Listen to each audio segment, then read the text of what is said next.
Being a computer user comes with the responsibility of being prepared for those just-in-case moments. Stay tuned for a special offer for Kim Komando viewers after this video. What really happens when you buy something from junk email, spam? Where does your money go, and are you getting what you paid for? That's what 4 U.S. universities wanted to know, so they spent a few $1,000s on more than 100 online purchases from junk email or spam. It all started with a spam email received last October from a company advertising Viagra. Not a big surprise there.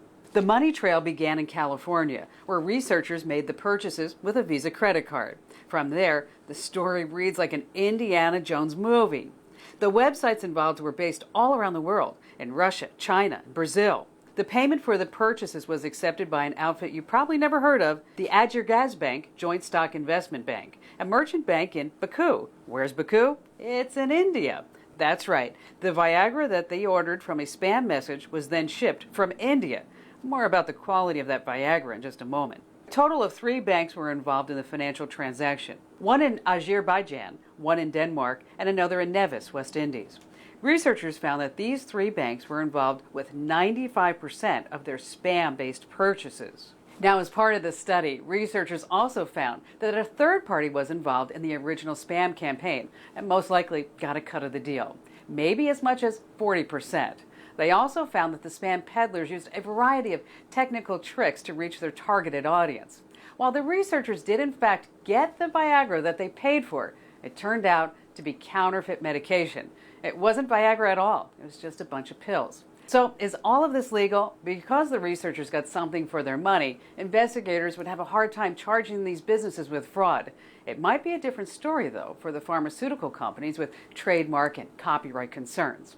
Remember, nearly 90% of all email we receive is spam. So now you know why it's all about the money. For more tips and updates about everything digital, visit me here again at tvkim.com. And make sure to stay right here for an important message from my sponsor. Carbonite is online backup made easy. With Carbonite, you get anytime, anywhere access to your backed up files. More than 1 million users, including me, trust Carbonite to keep their files safe. As a Kim Komando viewer, you get a free 15-day trial and 2 months free if you decide to buy. Simply go to Carbonite.com and use promo code KIM. Carbonite, back it up and get it back.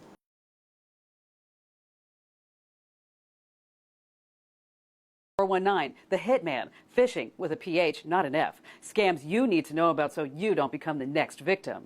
We're talking about the web's biggest scams. The goal is to get your money, and the methods behind some of these online ripoffs are getting downright scary. Let's start with the hitman. No, we're not talking about a video game or a movie. This is a real scam, and it's much more intense. That's because this scam comes in the form of a threat, and it's so unbelievably real. Rather than sending a mass email, criminals custom tailor each email threat for the recipient. The bad guy trolls through your Facebook or Twitter account to get personal details about you, your name, where you live, your kids' names, that sort of thing. As the name implies, you receive a threat that you'll be hurt or killed unless you pay up. It's hard to say how successful the bad guys are at pulling off this latest scam. Because of its violent nature, if you get one, you should alert authorities immediately just to be safe. If you haven't received a 419